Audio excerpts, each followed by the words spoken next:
Good afternoon mga ka-viewers. Pakita ko sa inyo ang mga dragon fruit na wala ng bunga, naubos na.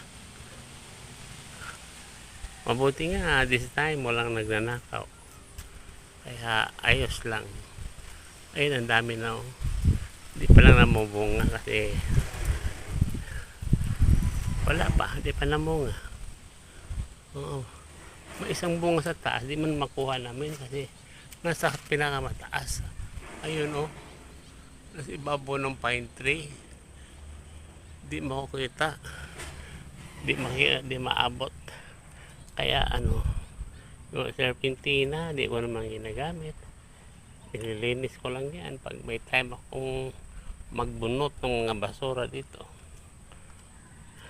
Ito ano nga itawag itong mga ka-viewers, anong pangalan ng halaman na yan? Ito din pareho lang sila. Ginseng ba to? Yung ba tinatawag na ginseng? Paki-comment down naman kung anong pangalan nyo sa inyo. Hindi ko alam, basahin na alagaan ko lang.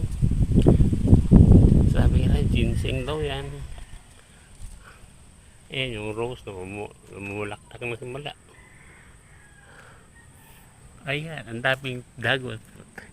Ito galing pa sa Tagaytay, nahingi ko.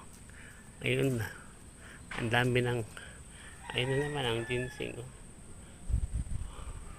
I-comment daw nga mga ka-viewers kung anong pangalan ng halaman na to, para alam ko naman kung anong gamit, kasi andyan lang yan.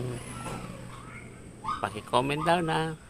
Bye bye, like and follow to my Facebook account. Bye bye.